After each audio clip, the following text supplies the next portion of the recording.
Welcome. Thank you for choosing McCormick and thank you for joining us for this video. McCormick has a very easy 5-step process that guides you through your estimate and gets you through to that final number that you're looking for. And today's video is going to be focused on step number 2, which is labels. Now, in case you've been following these videos in order, I want to just stop and make sure that you can see the transition between the two steps. So this right here on the screen in front of you is an indicator that I just finished step one. This is the last part of step one is to do this paste from. So after I click close, my screen goes blank and I'm ready for step two, which is labels. So I'm going to click on labels and then this is going to come up in front of me. And now this is where I'm going to come up with all of the different breakouts for my job. Do I want it to be part of the change order or part of the base bid? Is it part of the first office, the second office? Is it on the second floor? Is it on the roof? Is it exterior? Is it power? I can go on for a while, but you get the idea. This is how we're going to separate everything. So when I sit down here, I should probably have the drawings in front of me or at least be super familiar with this job because I don't want to leave anything out. I'm going to start by naming this bid package.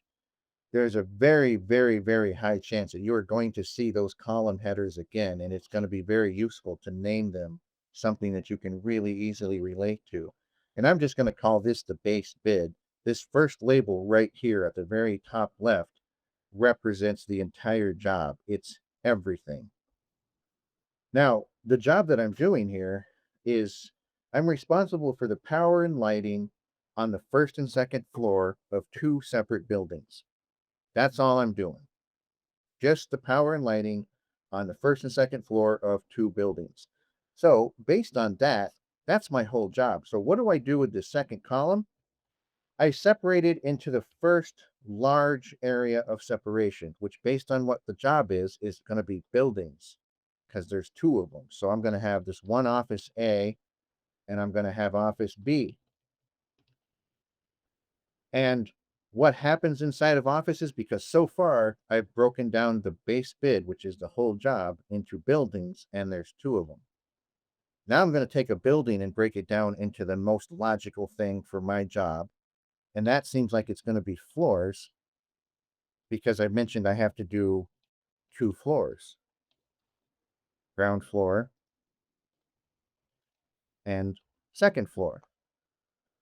Now I'm going to go into the fourth column and decide how the floors are broken down because again, so far the whole job breaks down into two buildings and each building breaks down into two floors. Now, what does each floor break down into? Well, in my job, because all I'm doing is the power and the lights, that means that the power and the lights is going to be how the floors are broken down.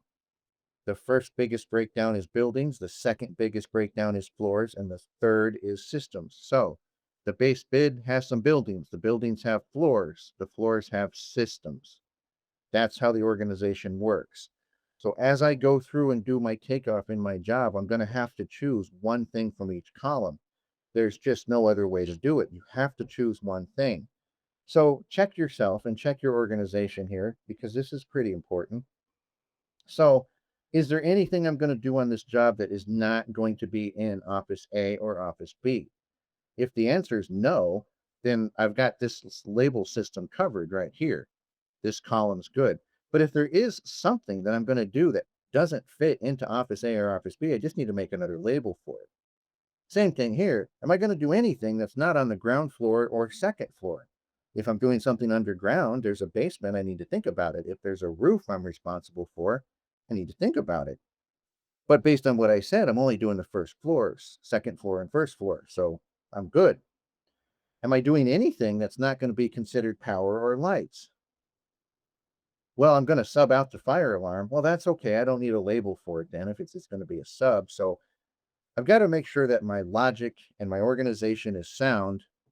And this is perfect. It's going to work great. So just think the base bid is separated into the first column.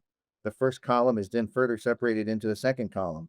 And then the third column is further separated into the fourth column. And at any given time, you could always call in and ask for a little bit of input. Not that we're better estimators than you. It's just that we've seen thousands and thousands of examples of this, and we've probably seen something that's going to match your needs. So don't be shy. But if you follow those basic organizational rules, this will carry through to the rest of the system and give you a lot, I mean, a lot of power and flexibility when you get to the big summary. So thank you very much for joining us for labels. Have a great day.